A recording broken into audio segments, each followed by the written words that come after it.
Assalamualaikum warahmatullahi wabarakatuh. Perkenalkan, nama saya Yuasta Widiana, berasal dari TK Madiputra Wironatan, Kecamatan Butuh, Kabupaten Purworejo. Video kali ini merupakan aksi nyata saya pada platform Merdeka Mengajar dengan topik Kurikulum Merdeka. Apa itu kurikulum? Ralph Tyler dalam bukunya The Basic Principle of Curriculum mengungkapkan ada 4 komponen dari kurikulum, yaitu tujuan, cara, metode, dan evaluasi. Kurikulum adalah salah satu komponen penting dalam sistem pendidikan nasional. Kurikulum berperan sebagai pedoman dan acuan dalam pembelajaran. Fungsi kurikulum bagi guru adalah sebagai pemandu dalam proses belajar murid.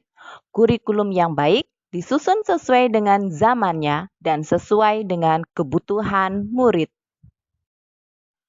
Transformasi pembelajaran dengan paradigma baru menekankan pada penguatan kompetensi dan materi esensial yang bermakna, bukan banyaknya materi pada konten, tetapi pada materi esensial yang dilaksanakan secara mendalam. Hal tersebut bisa dilaksanakan dengan salah satu siklus pembelajaran, yaitu inquiry, menekankan rasa ingin tahu yang mendorong minat belajar anak. Adapun siklus pembelajaran inquiry adalah rasa ingin tahu, mencari tahu, memilah, membuat koneksi, mengambil makna, aksi atau tindakan dengan melakukan refleksi. Mengapa kurikulum perlu diubah? Menurut Ki Hajar Dewantoro, pendidikan adalah menuntun segala kekuatan kodrat yang ada pada anak-anak agar mereka dapat mencapai keselamatan dan kebahagiaan yang setinggi-tingginya baik sebagai manusia maupun anggota masyarakat. Kurikulum yang baik adalah kurikulum yang sesuai dengan zamannya. Kurikulum bersifat dinamis dan terus dikembangkan sesuai konteks dan karakteristik murid demi mengembangkan kompetensi sesuai kebutuhan mereka kini dan di masa depan.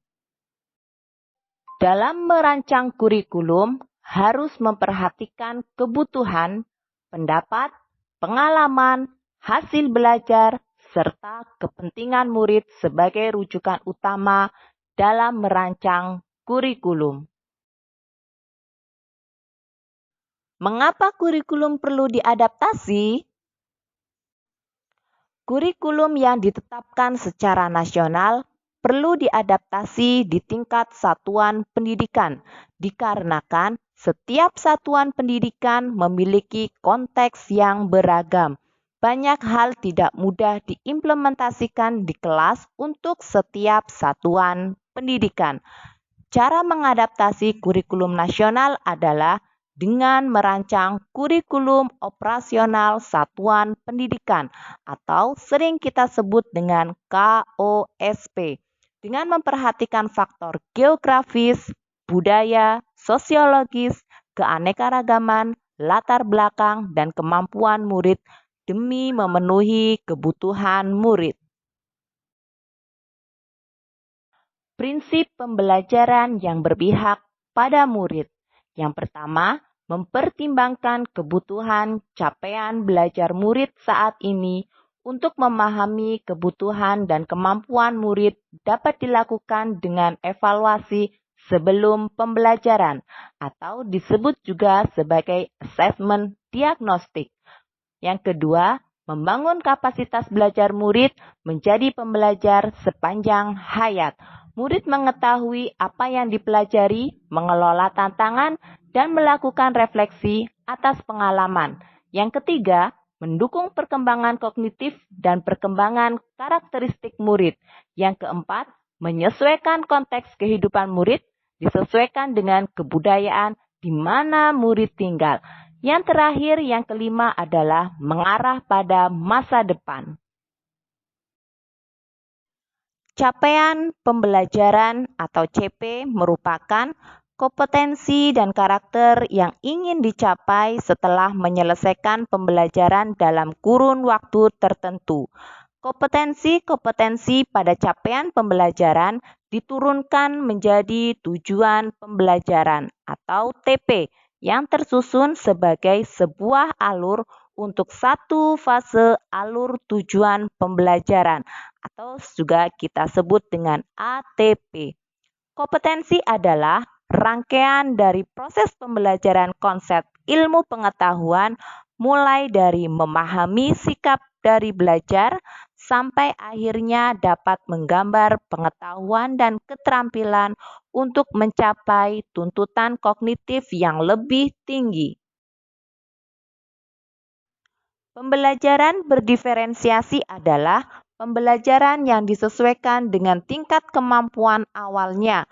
Kemudian anak dikelompokkan berdasarkan kemampuan awalnya. Kegiatannya pun mengacu pada kemampuan awal anak.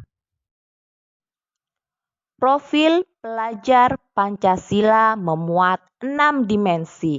Pertama, beriman, bertakwa kepada Tuhan Yang Maha Esa dan berakhlak mulia. Kedua, berkebinekaan global. Yang ketiga, bergotong royong. Keempat, kreatif. Kelima, bernalar kritis. Dan yang keenam, mandiri.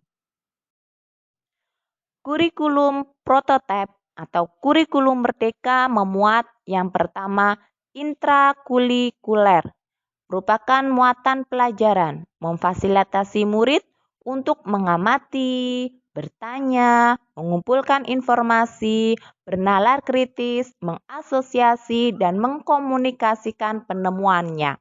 Yang kedua, memuat ekstrakurikuler.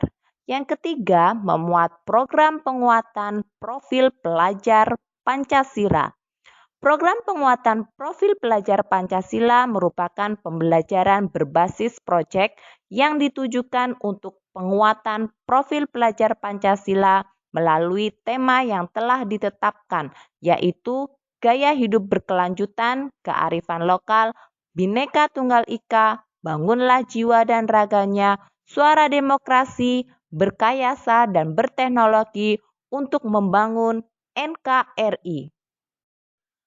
Asesmen merupakan proses pengumpulan dan pengelolaan informasi untuk mengetahui kebutuhan belajar, perkembangan, dan pencapaian hasil belajar. Hasil asesmen digunakan sebagai refleksi pembelajaran. Ada 3 alternatif model pembelajaran yang dapat diadaptasi, yaitu model reguler, terpisah antara satu mapel dengan mapel yang lain. Model blok, satu mapel diberikan dalam waktu tertentu. Model kolaborasi, merencanakan, melaksanakan, dan mengasesmen antar mapel. Saya, Yuasta Widiana, mengucapkan terima kasih telah menyimak video aksi nyata saya pada topik kurikulum merdeka dengan pilihan menyebarkan pemahaman mengapa kurikulum perlu berubah. Mohon berkenan untuk mengisikan umpan balik pada link umpan balik https://3xcwl9j atau dengan mengklik link umpan balik pada detail keterangan di YouTube ini. Terima kasih. Wassalamualaikum warahmatullahi wabarakatuh.